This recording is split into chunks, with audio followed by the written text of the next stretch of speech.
To exam treasury. तो आज के इस वीडियो में हम लोग JNU MA पॉलिटिक्स या फिर उसका जो कोड नेम है PISM उसके बारे में डिस्कस करेंगे। और जितने स्टूडेंट्स आप लोग अगले साल JNU MA पॉलिटिकल साइंस का एग्ज़ाम दे रहे हैं, तो आप लोग इस वीडियो को पूरा देखिए। इसमें दो पॉइंट जो मैं आप लोगों के साथ शेयर करने वाला हूँ। एक तो ये है कि बहुत सारे स्टूडेंट जो MA पॉलिटिकल साइंस का एग्ज़ाम देते हैं उनको नहीं पता होता है कि ये MA पॉलिटिक्स PISM होता क्या है। तो ये वो कोर्स है जहाँ पे आपको आपका जो फोकस होता है, जो पूरा सिलेबस होता है, वो बेस्ड ऑन इंटरनेशनल स्टडीज़ होता है। और दूसरा पॉइंट कि ये जो है international relation and area studies नहीं है, ये अलग कोर्स है और इसका कोर्स का नाम होता है MA politics with specialisation in international studies. और JNU का ये one of the oldest course है। और आप जितने भी स्टालवर्ड देखते हैं, फॉर एग्जांपल अभी के जो करंट एक्सटर्नल अफेयर्स मिनिस्टर हैं, डॉक्टर S जयशंकर, वो इसी कोर्स के हैं, यहीं से पास आउट हुए हैं। या फिर जो current CEO of NITI Aayog doctor Amitabh Kant, वो भी इसी सेंटर के स्टूडेंट हैं। तो बहुत सारे ऐसे लोग हैं जो जिनके बारे में जिनको इन इस सेंटर के बारे में इंफॉर्मेशन होता ही नहीं है, उनको पता ही नहीं है कि JNU में इस टाइप का कोई कोर्स भी होता है। जबकि मैं बता दूं कि JNU में this is one of the most popular course जहाँ पे मैक्सिमम बच्चे अप्लाई करते हैं। और अगर आप UPSC के लिए प्रिपरेशन कर रहे हैं तो ये आपके लिए one of the best course है। तो आज के इस वीडियो में हम लोग JNU 2020 में जो MA PISM का जो एग्ज़ाम हुआ था उसके बारे में डिस्कशन करेंगे। और एक कंप्लीट एनालिसिस भी करेंगे, किस टाइप से क्वेश्चंस पूछे गए थे, किस किस टॉपिक से क्वेश्चंस पूछे गए थे। फिर जो है थोड़ा सा हम लोग क्वेश्चन को रिव्यू करेंगे। तो इस कोर्स के बारे में बता दूं, जो कोर्स कोड है वो है PISM और कोर्स नेम है MA पॉलिटिक्स। ये MA पॉलिटिकल साइंस नहीं है, ये MA पॉलिटिक्स है with specialisation in international studies. और ये जो स्कूल है वो है स्कूल ऑफ इंटरनेशनल स्टडीज़। जो ड्यूरेशन ऑफ कोर्स है ये 2 इयर्स है। टोटल इनटेक मतलब कि टोटल नंबर ऑफ स्टूडेंट जो हर एक साल एडमिशन लेते हैं वो 115 है। तो आप लोग को बता दूं कि ये JNU का एकमात्र कोर्स है जिसमें कि 100 से ज़्यादा बच्चों का एडमिशन होता है और सबसे ज़्यादा बच्चे इसी कोर्स में एडमिशन लेते हैं। और जो अगले साल का एग्ज़ाम होने वाला है ये मई 2021 में होने वाला है। जो इसका जो मोड ऑफ एग्जामिनेशन होता है कि किस तरीके से एग्ज़ाम कंडक्ट कराया जाता है, तो ये कंप्यूटर बेस्ड टेस्ट होता है। इसमें ऑब्जेक्टिव टाइप क्वेश्चंस होते हैं, 100 क्वेश्चन सारे ऑब्जेक्टिव टाइप होते हैं। और क्वेश्चंस जो हैं सिर्फ इंग्लिश में आते हैं, ये बायलिंगुअल नहीं होता है। इसका जो मार्किंग स्कीम मतलब कि आप एक सही करते हैं तो इसके लिए आपको 1 मार्क्स मिलता है और इसमें कोई नेगेटिव मार्किंग नहीं है। लास्ट ईयर जो है इसका इस कोर्स का सबसे हाईएस्ट कट ऑफ गया था वो था जनरल कैटेगरी के लिए 86। इस साल अभी तक जो कट ऑफ लिस्ट है वो डिक्लेयर नहीं हुआ है। जो ड्यूरेशन ऑफ एग्जामिनेशन होता है ये 3 घंटे का यानी कि 180 मिनट्स का होता है। और एलिजिबिलिटी के टर्म में कोई भी स्टूडेंट किसी भी कोर्स से जिसका 50% मार्क्स आया है ग्रेजुएशन में, तो वो इस कोर्स के लिए एलिजिबल है। चाहे वो डिस्टेंस से क्या हो, रेगुलर से क्या हो, किसी यूनिवर्सिटी से क्या हो, किसी भी सब्जेक्ट से क्या हो। तो आप लोग में से जितने स्टूडेंट इस अगले साल के लिए अप्लाई करने वाले हैं, तो हम लोग आपके लिए ऑनलाइन क्लासेस के रूप में लेकर आएंगे जहाँ पे JNU से जो सीनियर PhD स्टूडेंट हैं जो पास आउट हैं उनके द्वारा एक कंप्लीट सिलेबस तैयार किया जाता है और उसी सिलेबस के बेसिस पे पूरा एक कोर्स स्ट्रक्चर तैयार किया जाता है जिसका ऑनलाइन क्लासेस होगा। और इसमें आपको मॉक टेस्ट दिए जाएंगे, रीडिंग मटेरियल्स मिलेंगे, नोट्स मिलेंगे, टेस्ट सीरीज मिलेंगे, सारा कुछ इसी में होगा। इसके साथ साथ हम लोग आपको गाइड भी करेंगे कि फॉर्म को किस तरीके से फिलअप करना है, क्योंकि बहुत सारे स्टूडेंट जो है फॉर्म फिलअप करने में गलती कर देते हैं। और इम्पॉर्टेंट है क्योंकि बहुत सारे एक्स्ट्रा मार्क्स मिलते हैं। दूसरा इम्पॉर्टेंट होता है कि आप किस तरीके से सब्जेक्ट या जो आप ऑप्शनल पेपर्स हैं उसको चूज़ करते हैं, क्योंकि उसके बेसिस पे भी आपका सिलेबस वेरी करता है। दूसरा, उसके बेसिस पे भी आपका सिलेक्शन का चांसेस बढ़ जाता है। तो हर एक स्टूडेंट को हम लोग जो है इंडिविजुअली गाइड करेंगे। तो हम लोगों का डिटेल्स यहाँ पे सारा कुछ दिया गया है, आप लोग इस चैनल को सब्सक्राइब कर लें।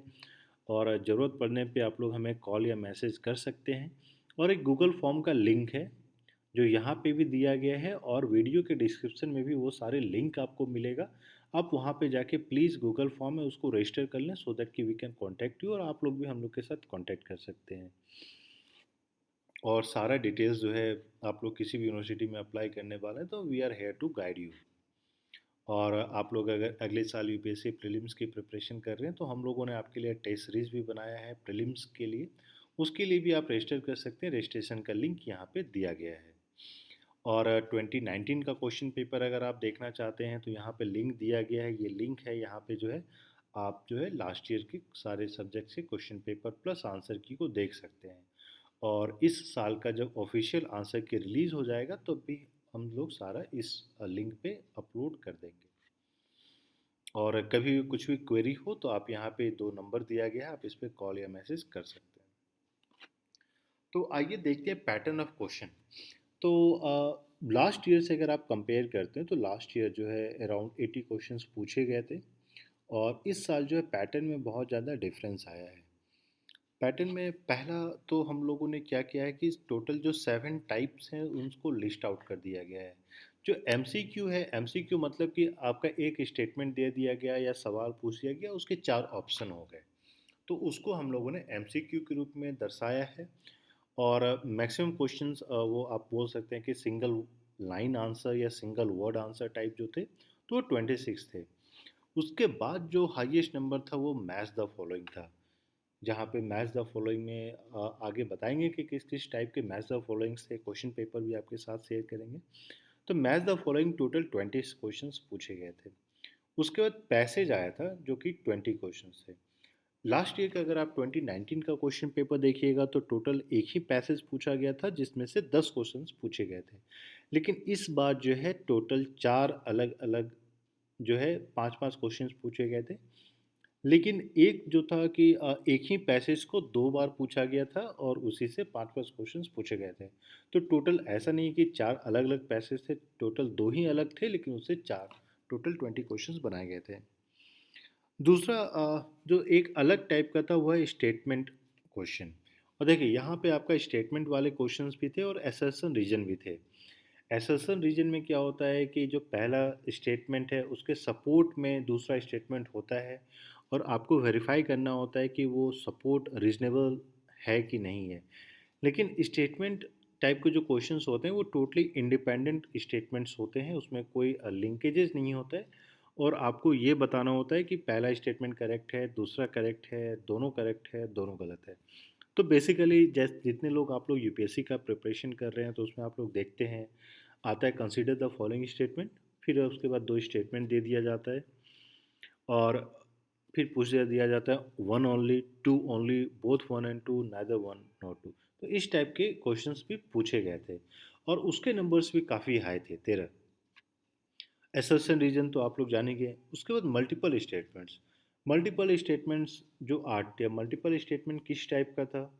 फॉर एग्जांपल कि सपोज कीजिए कि सिविल डिसोबीडियंस मूवमेंट या नॉन कॉपरेशन मूवमेंट के बारे में 4 सेंटेंस दे दिया गया, उससे आपसे पूछा कि which of the following is correct with related to non cooperation movement. तो इस टाइप के भी क्वेश्चंस पूछे गए थे, और वो थे 8। फाइनली क्रोनोलॉजी टाइप के क्वेश्चंस पूछे गए थे, और शायद इस साल यूपीएससी में भी क्रोनोलॉजी पे क्वेश्चंस आया है। क्रोनोलॉजी इन टर्म्स ऑफ कि आपके मान लीजिए सारे 4 वार्स को दे दिया गया, पूछा गया कि आप इसको असेंडिंग ऑर्डर्स में अरेंज कीजिए, या फिर secretary general of United Nations दे दिया गया, उसमें अरेंज करने के लिए बोला गया। तो इस टाइप के क्वेश्चंस जो है इस साल पूछे गए थे, और ये लास्ट ईयर से टोटली डिफरेंट था। तो एक चीज़ तो ओवरऑल आपको क्लियर हो ही जाएगा, जितने लोग आप लोग प्रिपेयर कर रहे हैं और आपके पास अभी क्वेश्चन पेपर अवेलेबल नहीं है, तो आप लोग को पता चल जाएगा कि किस किस तरीके के क्वेश्चंस पूछे जा रहे हैं, और उस हिसाब से फिर आपको प्रिपरेशन करना है। और ये एक सिंपल सा ग्राफ हम लोग ने बनाया है सो दैट कि आपको समझ में आ जाए कि किस तरीके से किस किस टाइप के क्वेश्चन सबसे ज़्यादा पूछे गए थे। और इसी को आप कंपेयर कर सकते हैं जो एमए पॉलिटिकल साइंस का हम लोगों ने इससे पहले जो वीडियो अपलोड किया था, तो वहाँ बताया था कि एमसीक्यू टाइप के जो क्वेश्चंस पूछे गए थे वो टोटल 50 थे, लेकिन यहाँ पे जो है अराउंड 25 ही थे। अब आता है इन टर्म्स ऑफ कि डिफरेंट टॉपिक्स हैं। तो पीआईएसएम में काफ़ी ज़्यादा डाइवर्सिटी थी और सबसे ज़्यादा जो क्वेश्चंस पूछे गए थे वो थे वर्ल्ड पॉलिटिक्स। और एक चीज़ मैं आपको बता दूं कि वर्ल्ड पॉलिटिक्स के अंदर भी डिफरेंट डिफरेंट सब टॉपिक्स होते हैं, जिसका हम लोगों ने डिटेल में एक सिलेबस भी प्रिपेयर किया है, वो भी आगे चलकर आपके साथ शेयर करेंगे। सिलेबस शेयर करेंगे, बुक शेयर करेंगे, सारा कुछ बताएंगे। लेकिन यहाँ पे हम लोगों ने ओवरऑल सिलेबस को कैटेगराइज किया है in terms of different questions which way asked from different topics. तो इससे आपको पता चल जाएगा कि हाँ किस किस टॉपिक से कितने क्वेश्चंस पूछे गए थे। अगर आप पॉलिटिकल साइंस के इस साल के क्वेश्चन पेपर देखिएगा तो मैक्सिमम नंबर ऑफ क्वेश्चन जो पूछे गए थे that were asked from Indian polity, I think they were 25, around 25 odd questions which were asked only from Indian polity, whereas in PISM the total number of questions from Indian polity, I mean roughly it's around 12, plus contemporary India से भी बहुत सारा questions पूछा गया था। Indian philosophy से 12 question पूछे गए थे। और वर्ल्ड पॉलिटिक्स और इंडियन फिलोसफी तो इसमें ज़्यादा नंबर ऑफ क्वेश्चंस इसलिए हैं क्योंकि जो जो मैंने आपको बताया था स्टार्टिंग में कि पैराग्राफ बेस्ड क्वेश्चंस जो थे, तो 10 क्वेश्चंस आपके वर्ल्ड पॉलिटिक्स से थे और इंडियन फिलोसफी से 10 क्वेश्चंस हो गए। प्लस कौटिल्य के बारे में भी पूछा गया था। लेकिन बाकी आप देखिएगा तो सारा जो डिस्ट्रीब्यूशन है मल्टीपल टॉपिक से क्वेश्चंस आए हैं। वर्ल्ड हिस्ट्री से आया है, इंडियन हिस्ट्री से पूछे गए थे सवाल, प्लस इकोनॉमिक्स से भी क्वेश्चंस पूछे गए थे। वर्ल्ड ज्योग्राफी, अब वर्ल्ड ज्योग्राफी से जो बेसिकली हम लोगों ने जो वर्ल्ड ज्योग्राफी में रखा है वो थे इंटरनेशनल बॉर्डर्स, प्लस जो आपके एथनिक ग्रुप्स थे उसको हम लोगों ने वर्ल्ड ज्योग्राफी में रखा है। आपके इन्वायरमेंट से क्वेश्चन थे, सोशोलॉजी से क्वेश्चन थे। तो इस अगर आप टेबल को देखते हैं तो आपको एक ओवरऑल पिक्चर मिल जाएगा कि सारे मैक्सिमम टॉपिक्स को जो इस बार के एंट्रेंस एग्जामिनेशन था उसमें कवर अप किया गया था। प्लस जो दूसरा एक इम्पॉर्टेंट पॉइंट है कि जब भी आप जेएनयू के पीआईएसएम के लिए प्रिपेयर करते हैं तो आप किसी एक पार्टिकुलर टॉपिक पे निर्भर नहीं कर सकते हैं। वो इसलिए क्योंकि अगर आप इंडियन हिस्ट्री की बात करें तो इंडियन हिस्ट्री में जो है एंशियंट मौर्यन एम्पायर के बारे में भी क्वेश्चन पूछ दिया गया था। और उसके बाद जो है ब्रिटिश इंडिया के बारे में भी क्वेश्चन पूछ दिया गया था। मुगल पीरियड के बारे में क्वेश्चंस पूछे गए थे। तो ये काफ़ी ज़्यादा डाइवर्सिफाइड थे और ऐसा नहीं था कि अगर आप मान लीजिए एक पार्टिकुलर टॉपिक पढ़ते हैं तो आपका क्लियर हो जाएगा। तो वो एक चैलेंज भी है प्रिपरेशन। अगर आप लोग प्रिपरेशन कर रहे हैं तो ये एक चैलेंज भी है। लेकिन जितने लोग यूपीएससी का प्रिपरेशन करते हैं तो शायद आपके लिए एक एडवांटेज भी है। वर्ल्ड पॉलिटिक्स में जो क्वेश्चंस पूछे गए थे वो थे world history, ethnic incidents and conflicts. For example Rwanda में जो हो रहा है या फिर म्यांमार में जो हो रहा है उस टाइप के। पॉलिटिकल पार्टीज एंड पॉलिटिशियंस, इसमें आपका मैच द फॉलोइंग आ गया था कि कौन कौन से पॉलिटिशियंस हैं, कौन कौन से कंट्रीज़ के हैं। या पॉलिटिकल पार्टीज़ के टर्म में जो अलग अलग बहुत सारे कंट्रीज़ के जो पॉलिटिकल पार्टीज़ हैं उनका नाम दे दिया गया था। और ये पूछा गया था कि ये पार्टी कौन से कंट्री से एफिलेटेड है। Regional politics and cooperation, international conventions and treaties, ये तो एज यूजुअल है। तो ये जो लिस्ट यहाँ पे आप देख रहे हैं ये एग्जॉस्टिव सिलेबस नहीं है, लेकिन इससे भी आपको बहुत ज़्यादा मदद मिलेगी। और इसके साथ साथ ही वर्ल्ड ज्योग्राफी में international borders, ethnic groups and societies, environment and development से भी सवाल पूछे गए थे। प्लस एक मेजर चंक था आपका books and authors, theories and theories, technologies and proponents. For example अगर लास्ट ईयर की बात करें तो पूछ दिया गया था जियो पॉलिटिक्स। तो और इंडियन हिस्ट्री में भी books and authors, modern history, India's freedom struggle. तो ये आपका जो है ब्रॉड आप ये बोल सकते हैं कि एक सिलेबाई है जिसको आपको कवर अप करना है। लेकिन इसके डीप में आपको जाना है, जो सब टॉपिक्स हैं वो भी काफ़ी ज़्यादा हैं। तो अब आते हैं एक हम लोग जो है क्वेश्चन को एक बार देख लेते हैं, ओवरऑल देख लेते हैं। और जितने स्टूडेंट आप लोगों को क्वेश्चन चाहिए तो वीडियो के डिस्क्रिप्शन में एक लिंक दिया गया है, आप उस लिंक पे जाके क्वेश्चन को डाउनलोड कर सकते हैं। और अपने ग्रुप में भी शेयर कीजिए, अपने फ्रेंड के साथ भी शेयर कर सकते हैं। तो और ये जो सबसे पहले मैं बता दूं कि ये जो यहाँ पे आंसर की है उसको मरून में हाईलाइट कर दिया गया है। और ये सारे जो आंसर्स हैं वो एज़ पर एनटीए हैं। अब देखिए इसमें आप देखिएगा कि कुछ कुछ आंसर्स गलत भी हैं क्योंकि वो एनटीए ने वैसे ही रिलीज़ किया था। तो हम लोग अपने एंड से कुछ भी करेक्शन नहीं किया है। और एक बार फाइनल आंसर की जब रिलीज़ हो जाएगा उसके बाद फिर हम लोग देखेंगे कि हाँ एनटीए ने रिवाइज किया है या नहीं किया है। तो पहला क्वेश्चन को ही अगर आप देखिएगा तो ये इंडियन पॉलिटी से है। एक साइड आपके आर्टिकल्स दे दिए गए हैं और दूसरे साइड उनके प्रोविजंस दे दिए गए हैं, और ये मैच द फॉलोइंग के अंदर आता है। दूसरे क्वेश्चंस भी जो है आपके इंडियन पॉलिटी से ही है। तो आप ये समझ सकते हैं कि इंडियन पॉलिटी से किस टाइप के क्वेश्चंस पूछे जा रहे हैं। और अब आते हैं तीसरा क्वेश्चन पे, तो ये इंटरनेशनल थ्योरी से रिलेटेड है। 9 डैश लाइन कहाँ पे है, ज्योग्राफी का आप इसको मान सकते हैं या इंटरनेशनल रिलेशन का भी मान सकते हैं। तो इस टाइप के, अब जो मैंने आपको बोला था कि स्टेटमेंट वाले हैं, तो ये तो हो गए आपके असर्शन रीजन टाइप के क्वेश्चन, जिसमें कि एक असर्शन है उसका सपोर्टिंग में रीजन दिया गया कि हाँ वो करेक्ट है या नहीं है, और फिर आपको ऑप्शन चूज करना है। लेकिन जैसे अब इसको देखिए, दो स्टेटमेंट दिया गया है, स्टेटमेंट 1 और स्टेटमेंट यहाँ पे आपका हो गया स्टेटमेंट 2। अब यहाँ पे आपके ऑप्शंस क्या है, statement 1 and 2 are correct, 1 2 are incorrect, 1 is correct but 2 is not correct, 1 is incorrect but 2 is correct. ये बेसिकली ये जो आपका क्वेश्चन हो गया, ये जिस तरीके से यूपीएससी में पूछा जाता है कि consider the following statements, statement 1 statement 2, और which among the following statement is, आपको चूज करना है करेक्ट नहीं करेक्ट। तो उसी तरीके से क्वेश्चंस पूछे जा रहे हैं। और अब जैसे एफ पाक स्ट्रैटेजी, ये किसके द्वारा अडॉप्ट किया गया था, तो उसका भी है। और फिर देखिए मैच द फॉलोइंग में यहाँ पे अमेंडमेंट कमिटीज का नाम दे दिया गया, प्रोविजंस के नाम दे दिए गए, इंडियन पॉलिटी से क्वेश्चन।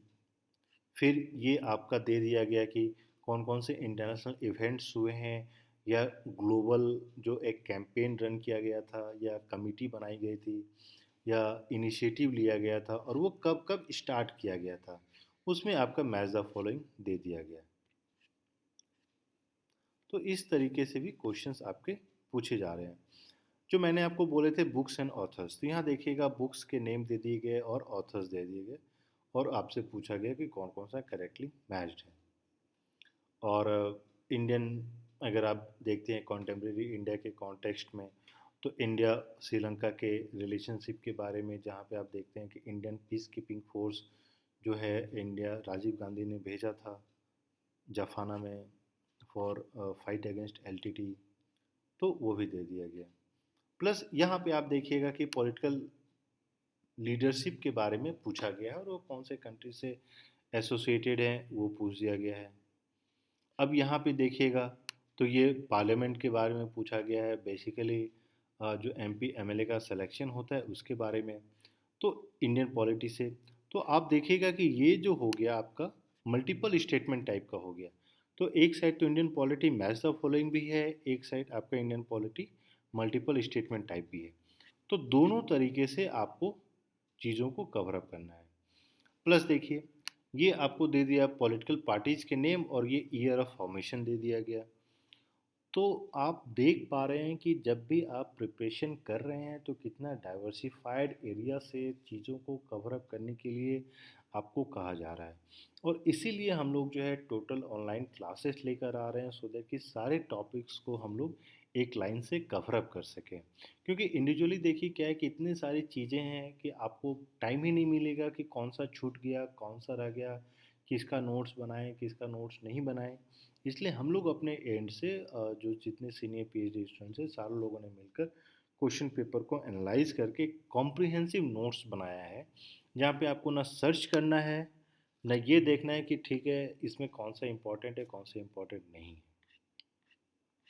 अब देखिए ये मैच द फॉलोइंग में इंसिडेंट दे दिया गया, और कब कब वो घटनाएं हुई है उसके बारे में दे दिया गया।